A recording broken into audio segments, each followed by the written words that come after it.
Olá, muito bom dia. Bom dia para você que chega aqui neste momento para o nosso Café com Fé. Esse nosso encontro de todas as segundas-feiras aqui no nosso canal, aqui no YouTube. Obrigada por você estar aqui mais uma semana começando este encontro conosco, para a gente refletir. Saímos aí de um final de semana, uma semana carnavalesca, e agora, antes que eu me esqueça, feliz ano novo. Porque já que o ano no Brasil só começa depois do carnaval, então esse é o nosso primeiro Café com Fé realmente de 2023. Então, feliz ano novo para você. Que bom que você está aqui, que bom que você está conosco. E eu já te dou aquele toque, faço um pedido humildemente a você. Se você gostar aqui do nosso conteúdo de hoje, não esquece de dar o teu like aqui embaixo, nessa mãozinha, porque ele é muito importante. Não porque a gente quer audiência apenas, não é isso. Mas é que quando você dá o seu like, ou quando você compartilha esse vídeo com outras pessoas, esse conteúdo, o YouTube, ele entende que esse conteúdo é um conteúdo relevante. E o que é que ele faz? Ele espalha esse conteúdo para aparecer nas páginas de outras pessoas. Então, é a sua forma, é a minha maneira da gente poder espalhar esse pedacinho de luz aí para mais gente, para você só dar um like. Super simples. Ou, se você quiser, compartilhar também o conteúdo deste nosso Café com Fé. Gente, desculpa a cara de sono, mas só tem essa, tá? Segunda-feira não tem outra, não. Desculpa, mas a cara de sono só tem essa mesmo. Não tinha outra para vir colocar aqui no vídeo. E aí, como a gente faz semanalmente, eu tenho optado aqui no Café com Fé de sempre ir à minha biblioteca, olhar para os meus livros e ver quem me chama. E quando um me chama, eu vou lá e abro. E hoje, quem me convidou para vir tomar um café aqui com fé foi o Evangelho segundo o Espiritismo. Minha edição é bem antiga, gente. Olha para aí como ele está. Bom, significa que está sendo usado, né? Pelo menos isso. E o bichinho não está só na prateleira. Mas esse, o Evangelho segundo o Espiritismo, foi quem me chamou hoje. Se você não é espírita e está nos acompanhando, eu peço a você que continue aqui conosco. Porque o nosso tema hoje é o Sermão da Montanha. E ele é um tema que não tem religião.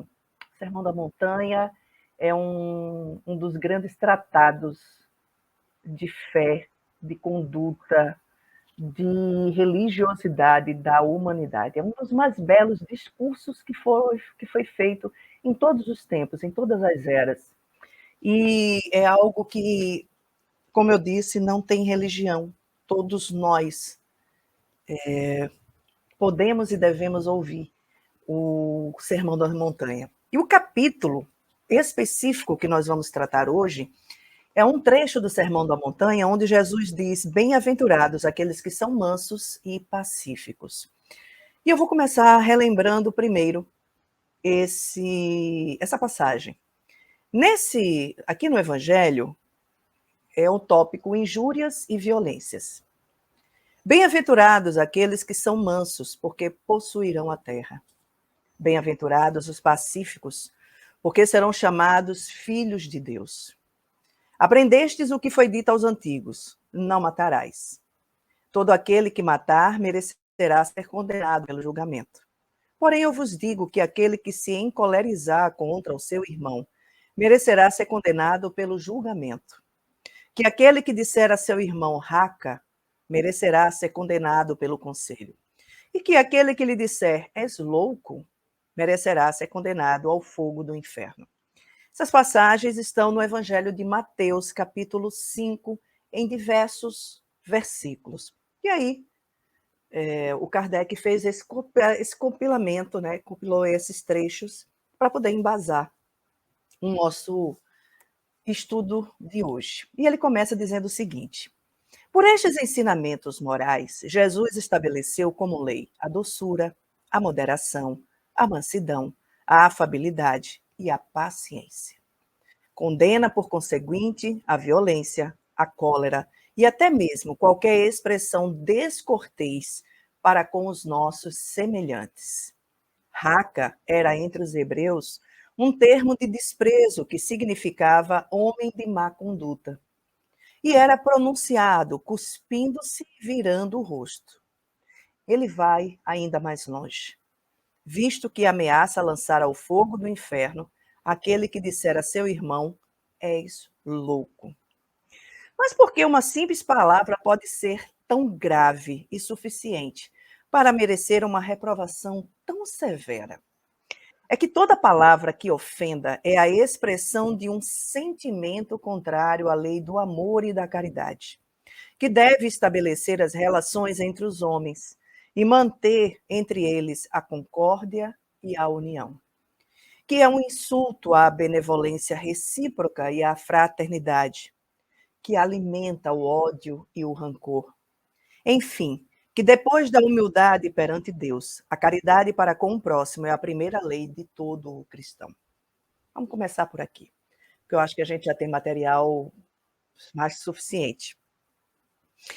Vejam, no Sermão da Montanha, Jesus fala que bem-aventurados aqueles que são mansos e que são pacíficos, porque estes herdarão o reino do céu. E é muito interessante que nós, seres humanos, a gente tem uma dificuldade muito grande de entender o que é que significa isso. Em nossa sociedade hoje, uma pessoa que ela é mansa e que ela é pacífica, geralmente é vista como uma pessoa besta. Pelo menos esse é um termo bem nordestino. Se fulano é muito besta, as pessoas montam nele, fazem bolinha dele, fazem o que querem dessa pessoa. E eu acho que a gente, de uma certa forma, existem duas coisas a se observar dentro desse raciocínio. Primeiro, que na nossa sociedade a violência ela é vista como algo que significa força e poder. Isso vem ao longo das eras, isso vem ao longo dos tempos, isso é uma característica dos espíritos que encarnaram aqui no planeta Terra. São que algumas denominações espiritualistas chamam de espíritos adâmicos. São os descendentes de Adão. Então, para esses espíritos, a força, a violência, o domínio é o grande exemplo de força. E o que eles não percebem é que esse pensamento ele nasce de um sentimento interno de culpa, de baixa autoestima, de insegurança profunda. Sim, de insegurança íntima. Porque uma pessoa que tem segurança de si, daquilo que ela acredita, daquilo que ela é, ela não precisa usar de violência para dizer o que precisa, para se impor, para exemplificar ou ainda para liderar as pessoas. A violência é sempre o sinal de que alguma coisa em nós não está bem. É sempre o sinal, segundo Marshall Rosenberg, criador da comunicação não violenta, de que alguma necessidade nossa não está sendo atendida. E como nós, seres humanos, não fomos educados a observar a nossa vida em termos daquilo que nós realmente precisamos, porque a gente não se conhece, nós não fomos estimulados a olhar os nossos sentimentos, as nossas emoções, a perceber o que o nosso íntimo diz. E a partir disso, nós buscarmos resolver isso da forma correta. Nós fomos educados a engolir o choro, que é feio ser egoísta, que papai do céu briga se a gente for egoísta, se a gente fizer isso, se a gente fizer aquilo. Então, nós crescemos entendendo que sentir algo que é considerado negativo é um crime, é um pecado, é algo errado. Só que isso somos nós. Isso faz parte daquilo que nós somos. Nós somos sombra e luz. Nós somos espíritos milenarmente presos ao egoísmo, presos à violência, presos ao ódio, e voltamos numa nova oportunidade de vida material para que a gente possa começar a desenvolver valores mais condizentes com a lei divina, que é a lei do amor. Então, o nosso objetivo aqui na Terra não é subjugar o outro, não é dominar o outro. Nosso objetivo aqui na Terra é aprender a amar, é aprender a nos conhecer, é a ver aquilo que vai no nosso íntimo, as nossas necessidades, as nossas fragilidades, os nossos medos, as nossas angústias, as nossas qualidades, as nossas, virtudes, e colocar tudo isso a favor da vida, da nossa vida e também da vida do próximo. Então, na nossa sociedade, dentro dessa ideia, uma pessoa que ela é pacífica, ela é vista como uma pessoa tola, uma pessoa que é boba, uma pessoa que não sabe o que está fazendo, o que está dizendo. E é tão impressionante como, por exemplo, um exemplo disso, nós estudamos nos colégios muito mais sobre guerras do que sobre pacifistas. Nomes como Gandhi, como Francisco de Assis, como Martin Luther King, como Buda, Jesus e tantos outros que vieram a este planeta para divulgar e, acima de tudo, muito mais do que falar, exemplificar na prática como ser manso e pacífico, essas pessoas têm pouco espaço no nosso estudo, porque nós ainda cultuamos a violência. Veja, um vídeo de uma briga, de uma agressão, viraliza rapidamente na internet. E, às vezes, um vídeo de uma boa ação demora mais. Porque você já parou para pensar por que é que você tem um interesse tão grande em ver a violência e a desgraça, um vídeo de uma briga, de alguém batendo no outro, de alguém agredindo o outro, do que parar para olhar um vídeo de alguém fazendo uma coisa boa, uma boa ação, ajudando alguém? Será que você e eu já nos fizemos essa pergunta? É muito importante que a gente busque essa resposta. Porque, segundo Jesus, mansuetude e ser pacífico não é ser bobo. É você ser doce, é você ser uma pessoa moderada, é você ser uma pessoa mansa, que não significa ser besta. É você ser uma pessoa afável, ou seja, gentil com o outro. É, acima de tudo, você ser uma pessoa paciente. Por quê? Porque com a paciência nós vamos entender que cada um de nós está no nível evolutivo que dá conta de ser. Nem somos melhores do que o outro, nem somos piores porque pensamos diferente. Apenas estamos em nível diferente de compreensão da mesma realidade. E a gente não precisa ir muito longe para isso, basta olhar dentro das nossas casas que nós já vamos encontrar esses exemplos.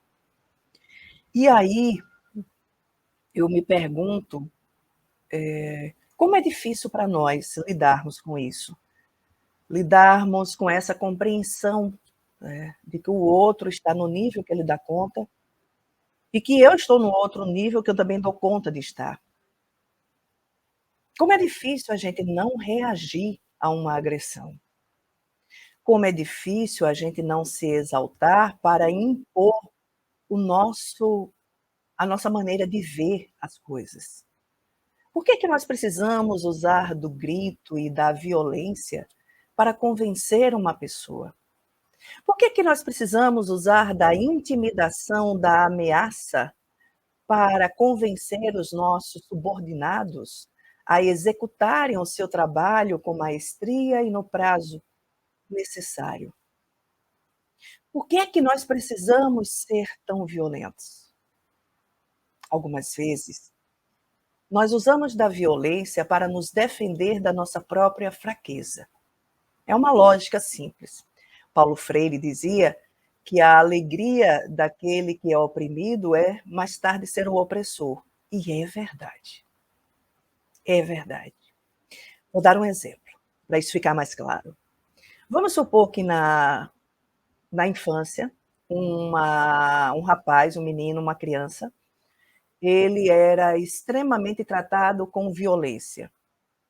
Dentro de casa, o pai ou a mãe sempre agia com ele de uma forma autoritária, ameaçadora, agressiva, deixando humilhado, deixando medroso, deixando com raiva, mas ele não podia expressar essa raiva, ele não podia dizer isso para os seus pais, porque ele foi educado a engolir os seus sentimentos e que ele devia respeitar incondicionalmente a pai e a mãe. Esta criança se torna um adolescente frágil, vulnerável, medroso, que é o primeiro sinal de ser tratado da mesma forma que os pais o trataram, ele vai reagir com violência. Vamos supor que ele passa a sofrer bullying na escola, por algum motivo. Esse jovem, ele pode desde reagir com violência, como também se anular, engolir aquilo, porque ele aprendeu a agir assim. Então ele não reage para se defender. Ele não se posiciona para poder se defender. Esse adolescente cresce, vai para a vida adulta, se torna um profissional. E em algum momento da sua vida profissional, ele vai assumir um cargo de chefia. E nesse cargo de chefia, ele vai ter pessoas que estão sob a sua responsabilidade. E aí, em algum momento desta relação, essa criança e esse jovem que não teve uma base estrutural emocional que o preparasse para lidar com as diferenças, com as divergências, com pessoas que pensam diferente dele, de uma maneira altruísta, de uma maneira pacífica, de uma maneira saudável. Este jovem ou esta jovem, quando se deparam com alguém que vai discordar dele, não concorda com o seu ponto de vista, ou que não está ali rendendo o que devia, por algum motivo, esse adulto vai acionar aquela criança que era agredida pelo pai, que era humilhada pelo pai, e ele vai dizer: "Esta pessoa está querendo me humilhar". Isso é inconsciente, tá, gente? Isso não é conscientemente, não. Ele não vai pensar assim, não, isso é uma coisa inconsciente, porque esse registro está lá atrás, esse registro está na criança, e a criança, para sobreviver, abafou isso, mas isso não deixou de existir. Essa pessoa está querendo me humilhar, ela está querendo me peitar, ela está querendo me diminuir diante das outras pessoas. A mente da pessoa começa a pensar assim. E aí o que é que ela faz? Ela vai reagir do jeito que ela aprendeu. Qual é o jeito que ela aprendeu? Com violência. Ela vai reagir com violência, ela vai usar de ameaças com os seus subordinados, ela vai usar do grito, porque foi assim que ela entendeu lá na infância que fizeram com ela. Então é a maneira que ela tem para se defender e mostrar a sua força, é agindo do mesmo jeito. E o que esse adulto não percebe é que ele está escondendo uma grande fragilidade. Ele está escondendo um grande medo de levar um grito, de passar vergonha, de ser diminuído. Porque dentro dele, ele não encontrou ainda a verdade dele, ele não encontrou ainda o alto amor, ele não conhece as suas reais capacidades, o seu real valor. Porque ninguém nunca mostrou isso para ele. E aí a gente se torna adultos, chefes, líderes, autoritários, inseguros, agressivos e por aí vai. Então, quando Jesus traz isso aqui para a gente, isso aqui é só um exemplo que eu estou dando, tá, gente? Mas tem muito mais coisa que a gente vai falar sobre isso aqui. Quando Jesus traz isso aqui, eu me coloco também na reflexão do nosso comportamento enquanto cristãos, nós que nos dizemos cristãos, independente da denominação que a gente tem. Nós que nos dizemos trabalhador do Cristo, que por sinal eu acho que está sendo bem esquecido ultimamente. É um achismo, é a minha opinião, tá? Mas é como se nós estivéssemos esquecendo o Jesus do Novo Testamento e estivéssemos voltando a Moisés do Velho Testamento, do olho por olho e do dente por dente.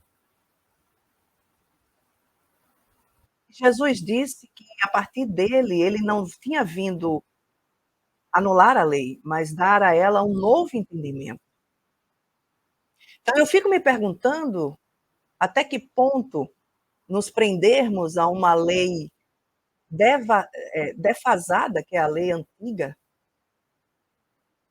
nos coloca no caminho do cristianismo, nos coloca no caminho do amor.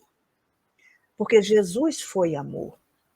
Jesus foi um cara que acolheu as mulheres, porque na época as mulheres não tinham nenhum direito, nem eram vistas quase como ser humano. E isso demorou muito tempo, viu, gente? Vejam que sexta-feira passada, dia 24 de fevereiro, fez 91 anos que nós mulheres tivemos o direito ao voto. Olha para isso. No Brasil, 91 anos. Recente, não tem nem um século que nós mulheres tivemos, somos reconhecidas como um agente cidadão e de direito de escolher os nossos governantes. E ainda tem gente que hoje trata as mulheres como uma serviçal, como alguém que só veio para servir. Mas isso é um outro papo. Então, é muito interessante nós observarmos qual a compreensão que nós estamos tendo do Cristo. Mais à frente, no Evangelho, ele diz o seguinte: mas como entender o significado dessas palavras? Bem-aventurados aqueles que são mansos, porque possuirão a terra.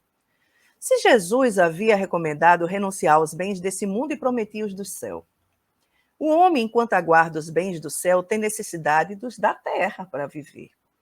O que Jesus recomenda é que não se dê aos bens da terra mais importância que aos do céu. Por essas palavras, Jesus quis dizer até agora, os bens da terra foram um privilégio exclusivo dos quais os violentos se apossaram, em prejuízo daqueles que são mansos e que são pacíficos. Que frequentemente estes não têm o necessário enquanto os outros têm acesso. Isso lembra alguma coisa para vocês? Atual, não é? Tão atual essa passagem. Promete Jesus que a justiça lhe será feita assim na terra como nos céus, porque eles serão chamados filhos de Deus. Quando a lei de amor e de caridade for a lei da humanidade, não havendo mais egoísmo, o fraco e o pacífico não serão mais explorados e nem esmagados pelo forte e pelo violento. Assim será a terra, quando, de acordo com a lei do progresso e a promessa de Jesus, ela se tornar um mundo feliz em razão do afastamento dos maus. Gente, é impressionante como o evangelho ele continua atual, não é? Na nossa sociedade de hoje, os violentos ainda dominam. Os mansos e pacíficos ainda sofrem. Que o diga recentemente o que nós vimos, né? O quase extermínio da população em Yanomami. Por ganância, por egoísmo, por astúcia, por desumanidade. Desumanidade. Crianças esquálidas passando fome. Adultos esquálidos passando fome. E é interessante como muita gente não se sensibiliza com isso. É como se aquilo não tivesse nada a ver com elas, não dissesse nada a ver para elas. E nós somos todos filhos de Deus, independente do povo, da raça, da religião, da cor. Somos todos filhos do mesmo Pai. E não é possível que a dor de alguém não nos doa. Não é possível que o sofrimento de alguém também não nos faça, de alguma forma, sofrer. Bem-aventurados os que são mansos e pacíficos, aqueles que sabem calar na hora certa, se posicionar na hora certa, não com violência, mas com assertividade e com segurança. Jesus fazia isso. Que eu diga aquele exemplo que eu acho fantástico, da hora da mulher adúltera, quando todos foram tentar pegar Jesus numa falha. Mestre, a lei diz que nós devemos apedrejar mulher adúltera. E o que o Senhor nos diz? Jesus, com aquela tranquilidade dele, ao invés de se arvorar e dizer isso, aquilo outro, ele calmamente, com a segurança de que sabia o que estava acontecendo. Que naquele momento, aqueles homens que haviam abusado daquela mulher, nada mais faziam do que projetar nela a sua própria culpa, a sua própria violência, as suas idiosincrasias. Jesus simplesmente escreve na terra e no chão: aquele que estiver sem pecado, que atire a primeira pedra. E contam as escrituras que um a um foram embora. Primeiro os mais velhos, depois os mais jovens. Um a um foram embora. E quando Jesus levanta a cabeça da terra, que olha para um lado e que olha para o outro, diz: mulher, aqueles que te agrediam não estão mais aqui.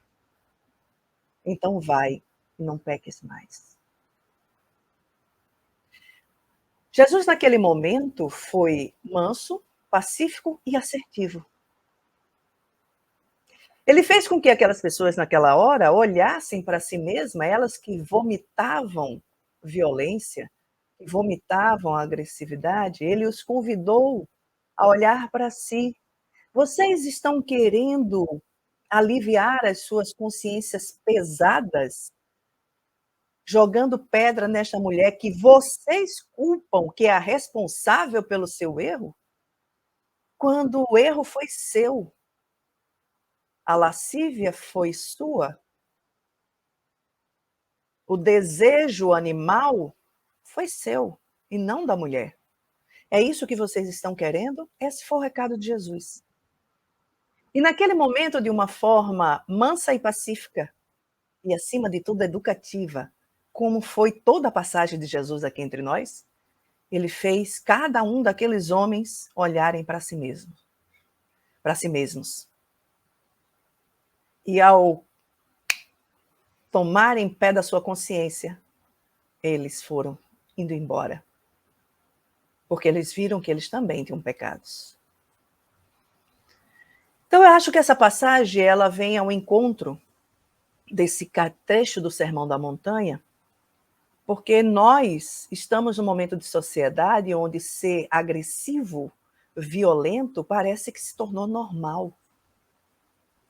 Onde vomitar o nosso ódio, vomitar o nosso preconceito, o nosso racismo, a nossa forma de ver a vida e querer impor isso a outras pessoas, parece que é normal.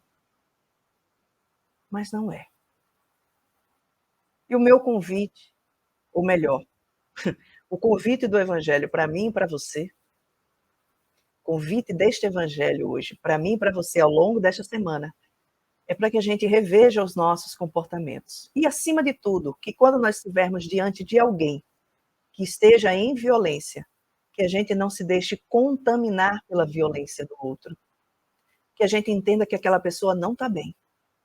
Porque uma pessoa que age com violência, ela não está em paz. Ela não está bem consigo. Ela não está bem com o mundo. Ela não está bem com ninguém.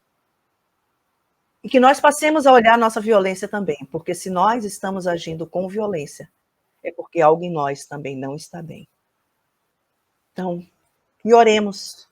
Se você está conectado com Cristo, com Buda, com Sai Baba, com Oxalá, não interessa. Interessa que você esteja conectado com esse divino.